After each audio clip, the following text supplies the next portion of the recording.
bienvenidos a la mesa.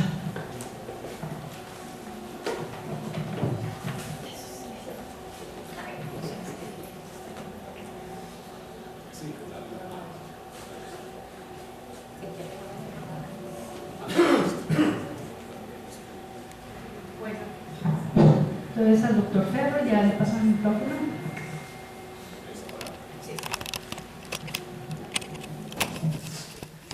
Bueno, muchas gracias por la conferencia. Yo quisiera hacer un par de preguntas como muy puntuales. La primera vez que yo leí el Plan Nacional de Salud Pública me llamó mucho la atención esto de la resiliencia, de que uno de los objetivos era aumentar la resiliencia. Entonces yo me pregunté cómo van a medir la resiliencia y segundo, cómo la van a aumentar. Usted nos comentó un poco sobre el desarrollo de una escala de medición. Si nos pudiera ampliar un poco de cómo va eso y si se puede utilizar en qué poblaciones y bueno, cómo está planeado, o ya eso no está planeado porque ya seguramente se hizo porque se acaba en el 2021, cómo intervinieron esto de la resiliencia. Esa es una pregunta y la siguiente está relacionada con el Observatorio Nacional de Salud Mental. Un poco desde la ignorancia de cómo funciona cuáles son las fuentes de información y qué tan fiable o confiable es la información y precisa, digamos, en la desagregación.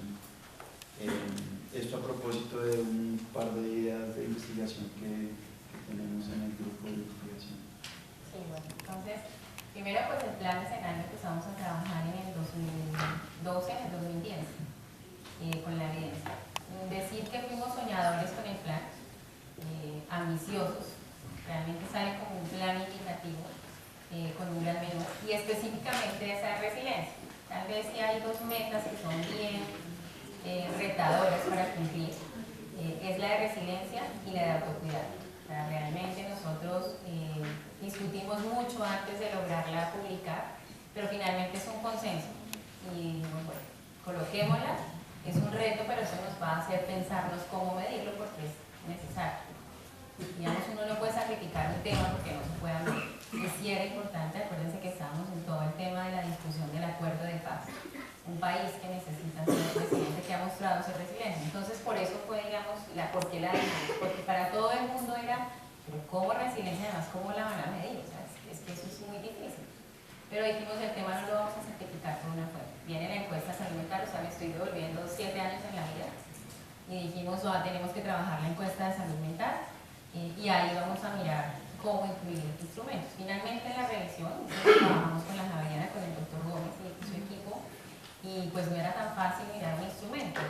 Entonces, en la encuesta, ¿qué logramos? 4 preguntas que logran ser indirectas, que no miden directo la resiliencia, que es la percepción de la buena salud mental, la relación de la interpersonal con los padres, pero que es una muestra que es representativa, entonces que nos da un dato nacional. Esa es la forma, digamos, en concreto que lo estamos midiendo, de manera indirecta, no es directa. Hace un mes, la referente de Antioquia se acerca y nos dice, miren, yo ya empecé a trabajar un instrumento con la Universidad de Antioquia, a la referente del departamento con la universidad. Estamos pendientes de sentarnos con ella para mirar el instrumento. Sé que es una escala que tiene 7 ítems, que ha funcionado, digamos, tiene todo eso, y lo voy a invitar cuando tengamos esa reunión para que usted nos pueda acompañar, porque en la misma discusión estamos ahora. Ahorita estamos en todo el tema del COMPES, de la ruta futura para el consumo, y decimos, tiene que estar el tema de la resiliencia. Medirlo es importante, pero tiene que estar como un tema, porque es que la resiliencia es un tema, y el involucramiento parental, si logramos con eso, de ahí para allá va a ser mucho más fácil el camino. Entonces, esa es la forma como lo vemos. No conozco a fondo el instrumento, ellos están terminando su informe, por eso le digo, cuando vayamos a hacer la reunión, lo invito, doctor, para que usted esté con nosotros y nos pueda acompañar, porque la idea es eso, digamos, llenarnos con todas las personas y poder hacer algo que nos pueda permitir. Esto se los menciono como nivel nacional. Ahorita terminamos cuál es el dato de la encuesta de salud mental. Son esas 4 y es una medición indirecta como lo estamos haciendo. Queremos medirlo de manera directa. Ya la Universidad de Antioquia, como le digo, lo trabajó esa escala con el departamento, y es la que vamos a entrar a revisar el instrumento, la sensibilidad que tiene, su especificidad, la facilidad para implementarla, quién tendría que implementarla, cómo la han implementado. Antioquia nos menciona que ya hay un municipio que implementó y ha hecho todas estas partes de esas estrategias. Digamos que las estrategias, la evidencia, claramente la tiene soportada, pero la medición es donde está la alerta, es en la que estamos ahorita trabajando. El Observatorio Nacional. Esa pregunta era... ¿El Observatorio Nacional de Salud Mental? Sí. Como las fuentes y qué tan confiable es la... Sí, entonces, el observatorio, bueno, toda la información que les mencioné está en la página del Ministerio. Ustedes entran a la página del Ministerio y está por Salud Pública, Salud Mental. Ahí están los lineamientos y la implementación. El observatorio, los observatorios acá se crearon, primero acuérdense, hace 6 años las fuentes de información. Fíjense que RICH estamos desde el 2009. Entonces, pensarse en los observatorios es pensarse como un espacio donde hay una discusión de tomadores de decisiones para formular política pública. Ese es el nacedero de los observatorios. En Francia se trabajaron como esos espacios para que los tomadores de decisiones tomaran decisiones en forma de política pública, no para consolidar datos ni para analizar. Eso lo hacen otros espacios como las salas situacionales, las unidades de análisis. Sin embargo, el país creo que avanzó en estandarizar las fuentes y en tenerlas disponibles. El CISP ustedes pueden entrar, ustedes pueden escribirnos un correo, se capacitan, se les da un usuario y una contraseña con la oficina de tecnología y ustedes pueden entrar a revisar los RIC. Esa es información del Estado porque todos pagamos por esa información. Entonces lo que hicimos fue, si bien es cierto es ese espacio, antes de tener un espacio para tomar esas decisiones hay que consolidar la información y robustecerla. Entonces por eso el observatorio es un tablero de indicadores. Un tablero de indicadores, los indicadores más trazadores que están puestos dentro de los instrumentos de política pública para poderle hacer seguimiento y trazabilidad a esas acciones.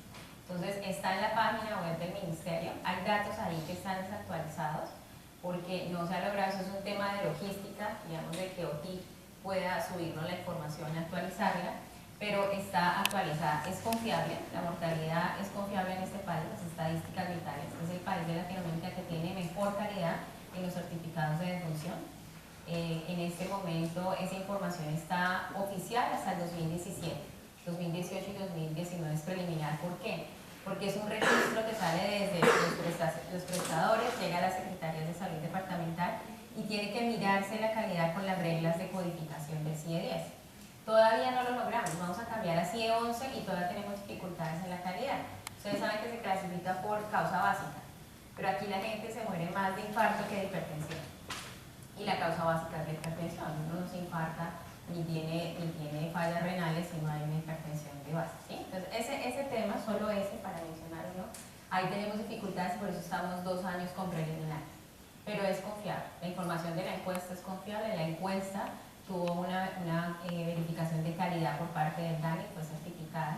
Y los datos de morbilidad es confiable los RIC, las variables son confiables, eso tiene una valla validadora. Hay algunas específicas, ¿cuáles? Las de costos, porque el RIC, el prestador pone lo facturado. Entonces, ustedes saben que en el marco del sistema, entre facturado y la verificación en la auditoría, el conciliar, entonces hay un dato conciliar, para eso hay otra fuente de datos que es la de costos y tarifas.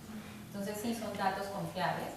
Hay información que no está actualizada seguramente en la página porque me lo habían comentado hace como un mes que tenía ahí dificultades del dato, pero si necesitan un dato, por favor no duden en ponernos un correo que inmediatamente se está enviando la información.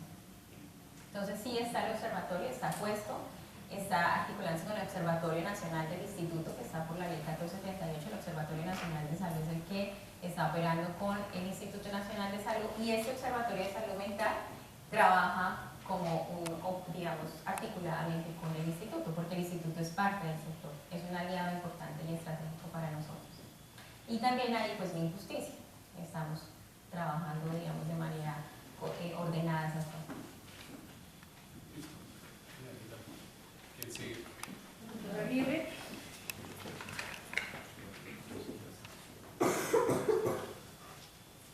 Gracias, doctora. Yo soy Germán Aguirre Lich, médico, psiquiatra y psicoanalista de esta escuela.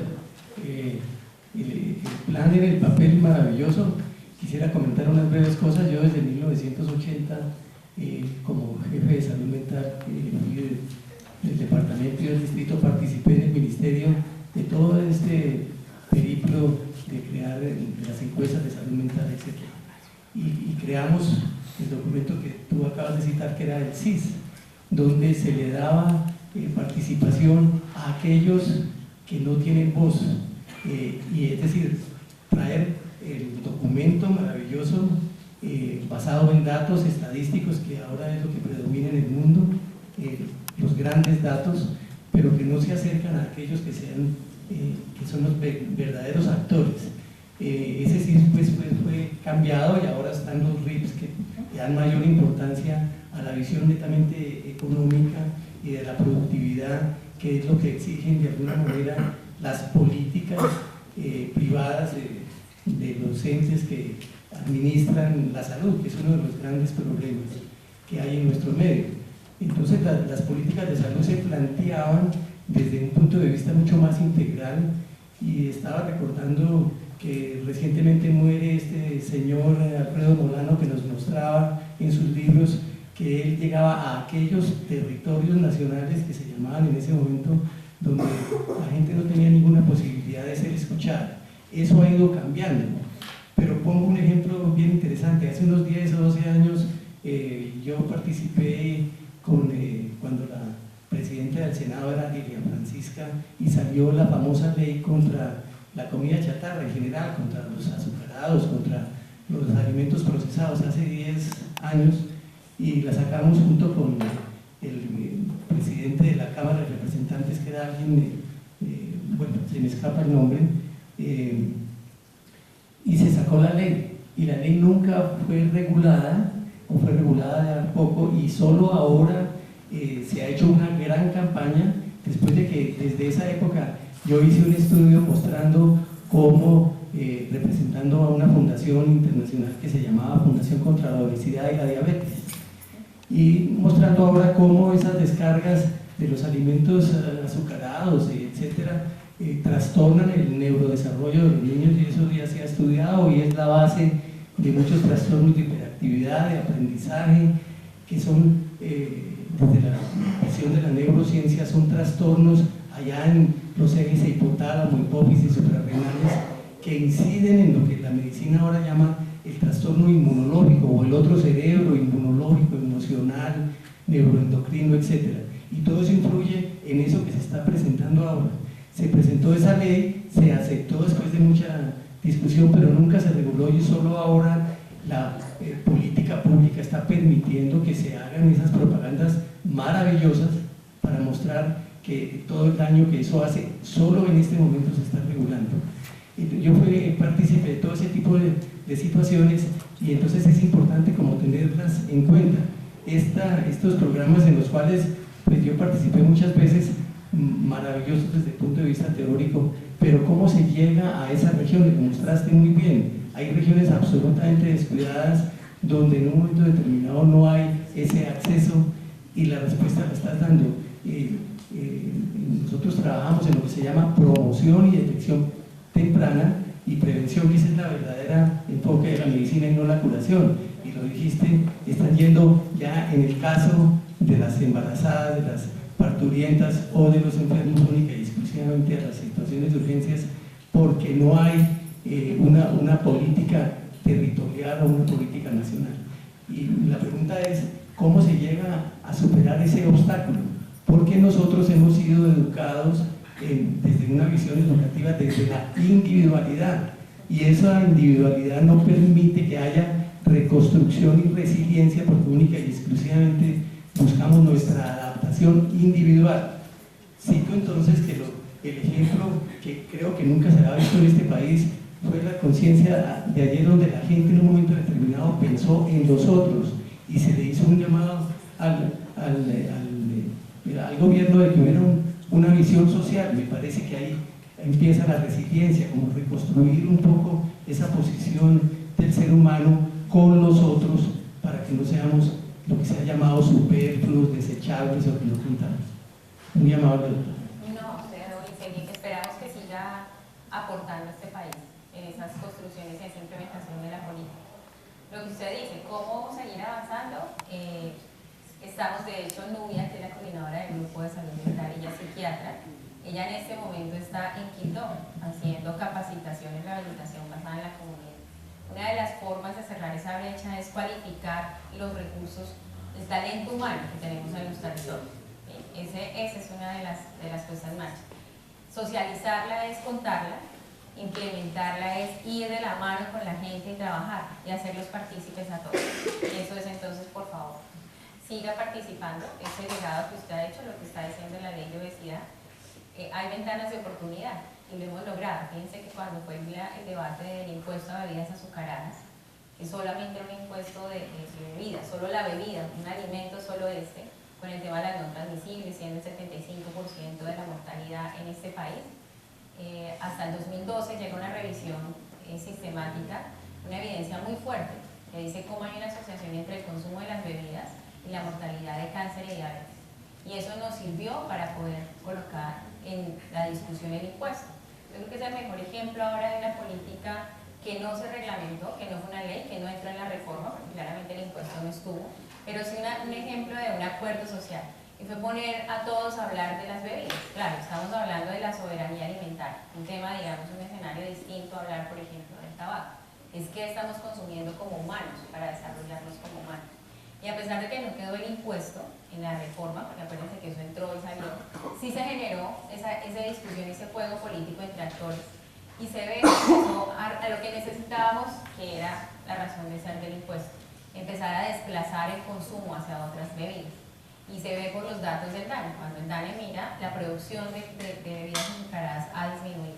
La gente empezó a tener una percepción del riesgo. O sea, ese esfuerzo que usted hizo en ese tiempo, ahorita ya empieza a ser, porque ese es el esfuerzo, el país no cambia, los gobiernos, solo el país sí. Entonces, gracias a ese trabajo que usted hizo en esa ley, ahorita por lo menos la gente no quedó en la reforma, pero sí se ven los datos que la gente empezó a consumir más agua. Empezó a ver la Coca-Cola, las otras bebidas, de unos ojos distintos. Ese es el mejor, gracias por haber dicho eso, porque es el mejor ejemplo de decir, a veces es frustrante porque son 10 años, 20 años, es el ritmo de este país, a veces. Pero bueno, lo importante es que la gente lo empiece a lograr y por favor no deje de participar y aportarnos en la implementación de esta política. Muchas gracias. Tal vez para agregar pues, dos cosas con lo que ahorita decía Germán, la que la doctora nos recordaba, y es como también nuestra participación, ¿no? Dos ejemplos internacionales, cuando se descifró el ADN en el mundo, lo hizo un complejo gubernamental y lo hizo un complejo privado. El complejo privado pidió la privatización de esos datos y gracias a un gobierno social, en ese momento el gobierno de Bill Clinton, encabezó en la ONU una asesoría especial y se logró la no privatización de esos descubrimientos que son para la humanidad. Eso con una participación social y con muchas cosas que respaldan eso. Entonces, como la invitación, pues Germán lo sabe, que nuestra participación en muchas cosas es muy escasa, ¿sí? Y muy pocas personas como tú pues participan activamente en muchos foros y en muchas discusiones, etc. Y aquí, como estamos en una clínica de atención especializada, es muy importante este tipo de charlas porque nuestra formación tiene mucho peso en la parte, digamos, en la que menos vamos a impactar, que es buscar ya la intervención cuando los problemas están graves o, como tú decías, en crisis. Y nosotros tenemos que no perder de vista todo lo que es la prevención. Eso no ha cambiado. Lo más barato y lo más eficaz que hay en el mundo es la prevención, y lo más costoso y lo más difícil es la atención especializada. Yo solo agregaría, es de menos impacto, pero es súper importante, porque un paciente no está aislado. Y seguramente si uno mapea, y lo hemos hecho, cuando uno mapea los trastornos, esto, se ven esos conglomerados. Aquí el mensaje es, trabajemos juntos, la humanización es otro humano al que estamos tratando cuando está diagnosticado. Y ese humano necesita ser bien atendido, y su familia. Seguramente que es él y su familia, ¿sí? Y su entorno. Entonces es de muy bajo impacto, pero es de mucha ayuda. Entonces cada uno en donde está hace su mejor trabajo, lo podemos lograr. Suena como un poema de Pablo Neruda, pero es verdad. Sí.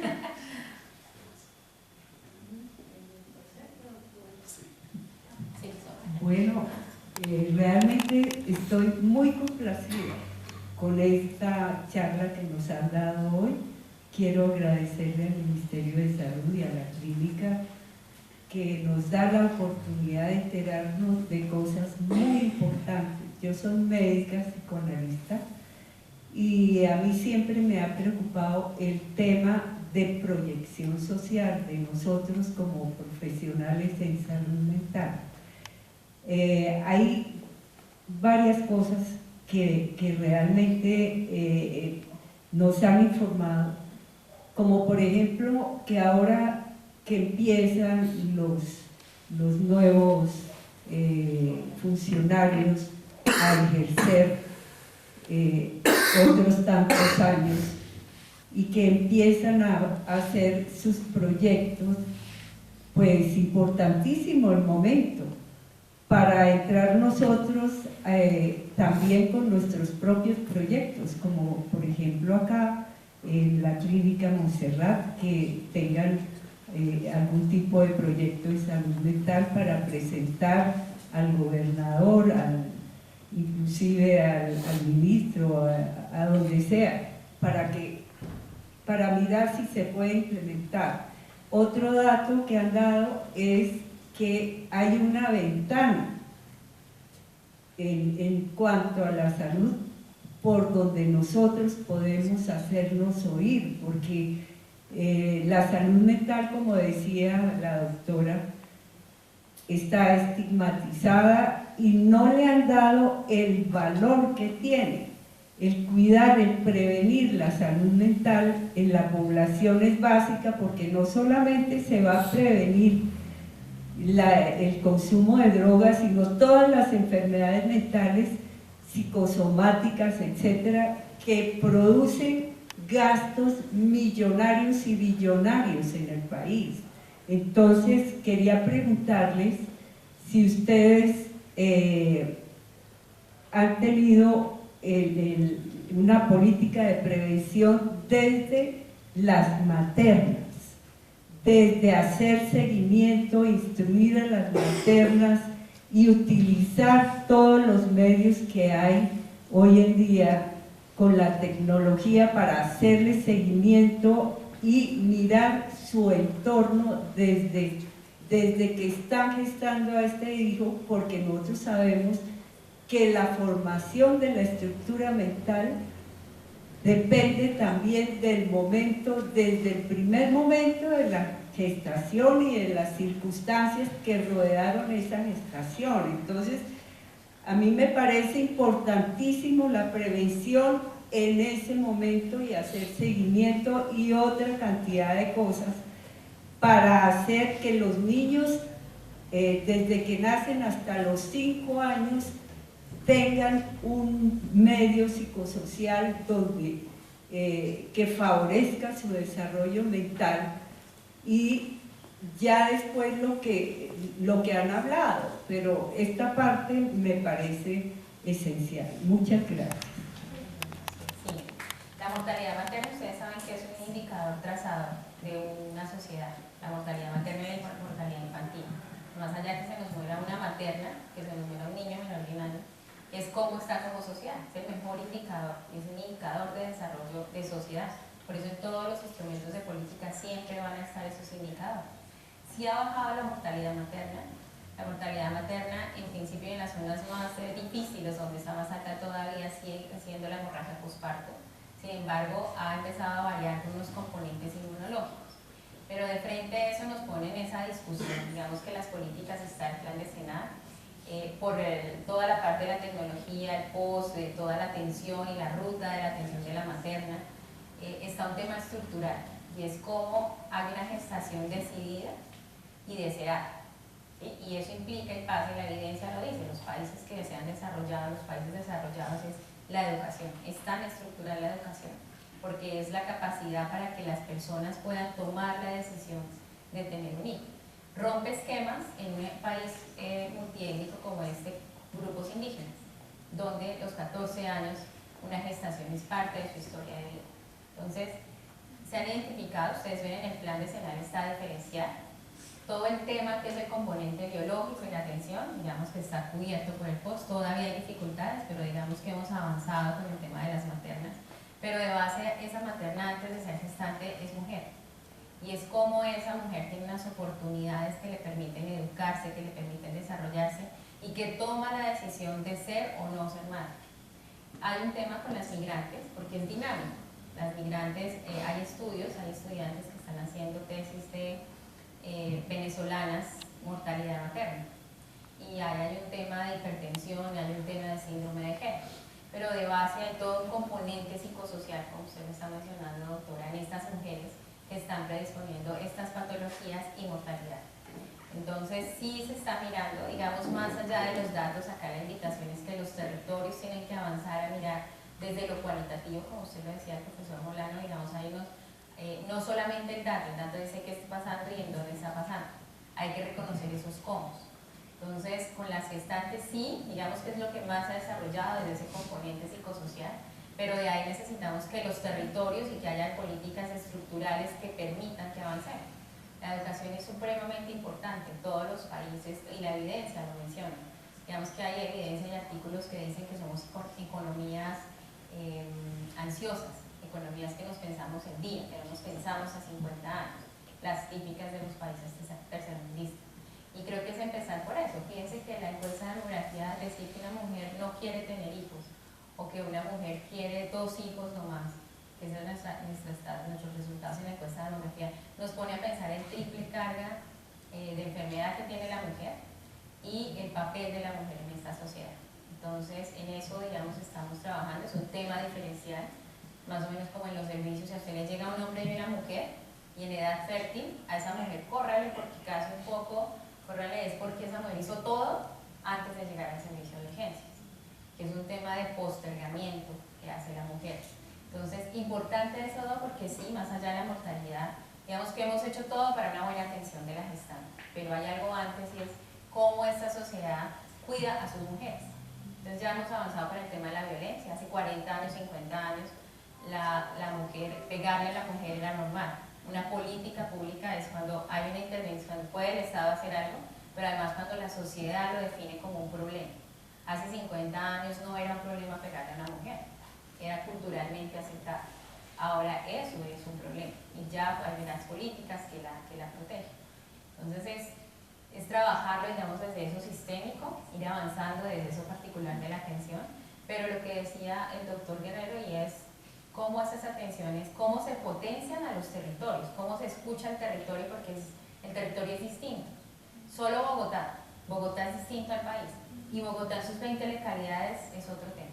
Una gestante de Sumapaz es una cosa distinta a una gestante de Usaquén. Alguna vez aquí el distrito hacía un ejercicio para mirar eso, la mortalidad materna, y nos parecía, salen cosas interesantes que tienen fundamento. Fíjense que se miraba por qué las mujeres, las niñas no iban a los servicios, con el tema de instituciones amigables para los jóvenes, cuando tenían gestantes adolescentes. Resulta que las niñas, pues antes tenían que entregar su carnet. Una menor de edad, ¿quién tiene el carnet de atención? La mamá. Entonces, solo pensar que tiene que decirle a la mamá no va a pasar, entonces nos llegaba a las gestantes. Fíjense, la atención, el parto expulsivo. Entonces, en la 1438, ¿qué dijo la ley? Digamos, eso para decir, ese mejor ejemplo de mirar y escuchar en lo mínimo, pero estar en esos espacios de participación de las políticas. La ley 1438, ¿qué dijo? Solo con su tarjeta, su identificación, su cédula, su tarjeta, puede acceder al servicio.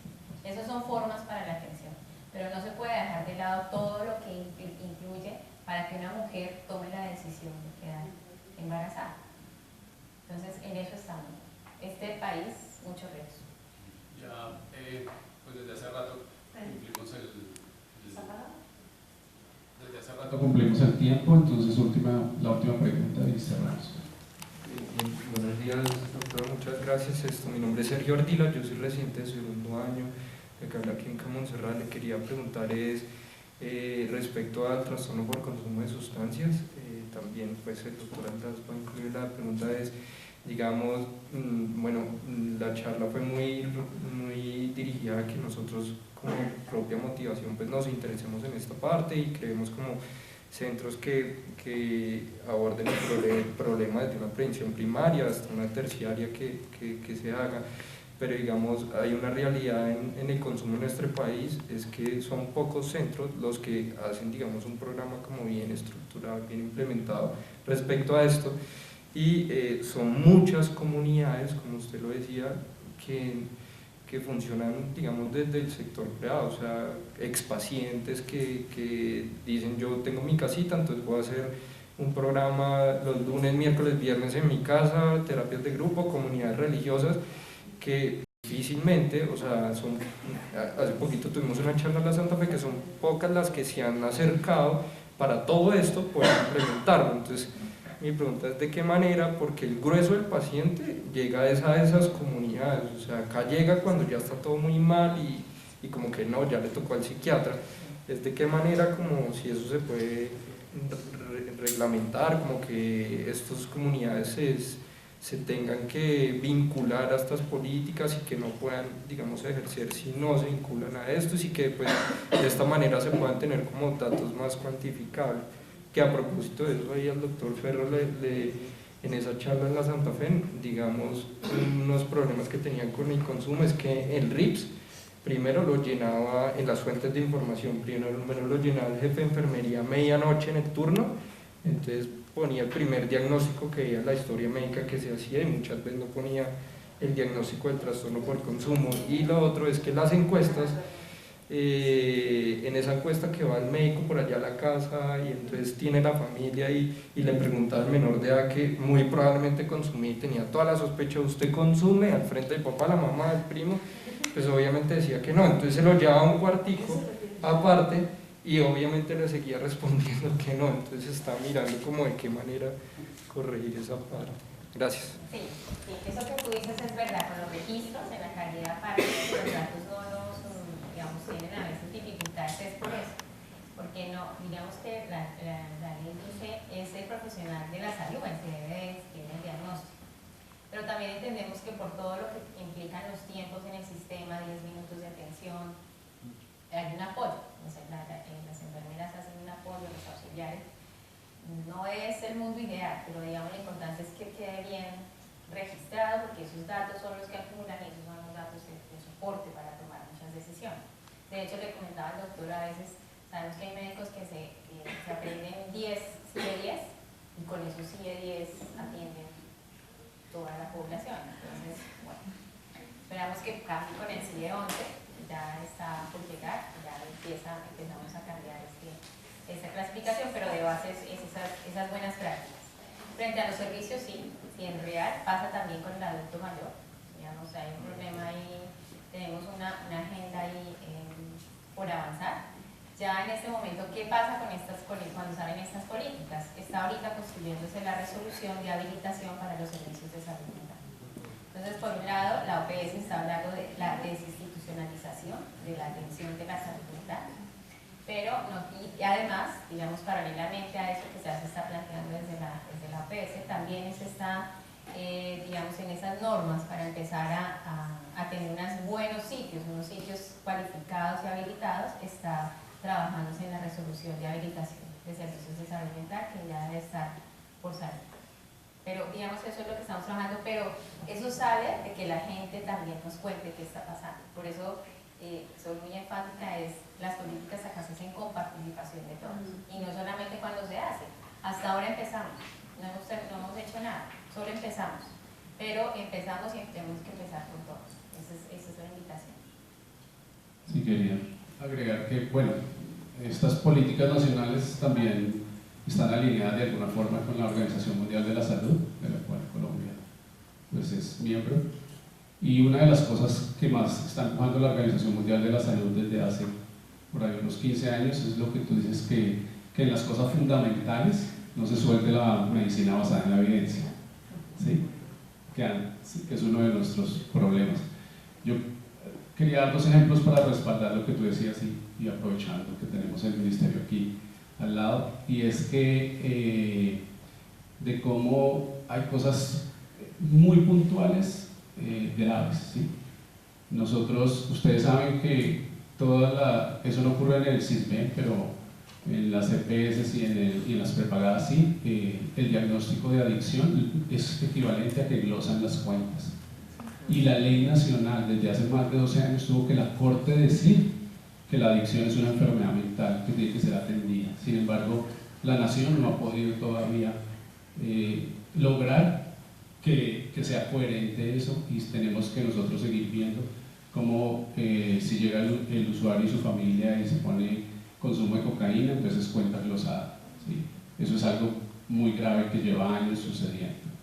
Y la otra, cuando yo participé hace un año, pues yo realmente con ciertas cosas de política me alejé hace muchos años, bueno, problemas que viene la política, pero hace un año estuve con Bogotá mirando unas cosas de atención a adicciones y para mí fue muy impactante que cuando mostraron medicina basada en la evidencia para la atención de las políticas del adicto en Bogotá era homeopatía, y la homeopatía no está en la medicina basada en la evidencia para adicciones, y eso fue muy impactante. Pues como tú dices, uno participa, explica, pero así se implementó la parte de medicina basada en la evidencia en la atención, ¿sí? Entonces todavía tenemos muchos vacíos, pero como decía Germán ahorita, digamos que yo pienso, como tú dices, que hay que participar más. Estuve, por ejemplo, acompañando al Cesar el año pasado, con ustedes saben que uno de nuestros socios es de Valledupar. Yo estuve allá en toda la implementación y allá la discusión es distintísima. Habían usuarios, pacientes, o sea, era una discusión mucho más enriquecedora de toda la sociedad que la que yo vivía en Bogotá, y uno esperaría que fuera al contrario. Entonces hay muchas cosas que todavía pues, nos faltan. Pues cerrar para cerrar, no sé si quieres. No, solo pues igual el ministro es una prioridad del ministro, la salud mental, de todo el gobierno, el viceministro, y quedarse con eso. La salud mental habla en primera persona. Yo creo que eso es una cosa que uno tiene que quedar ahí. Pues nada, esto era solo contarles en qué vamos, abiertos a todo lo que ustedes necesiten. El ministerio está abierto para ustedes.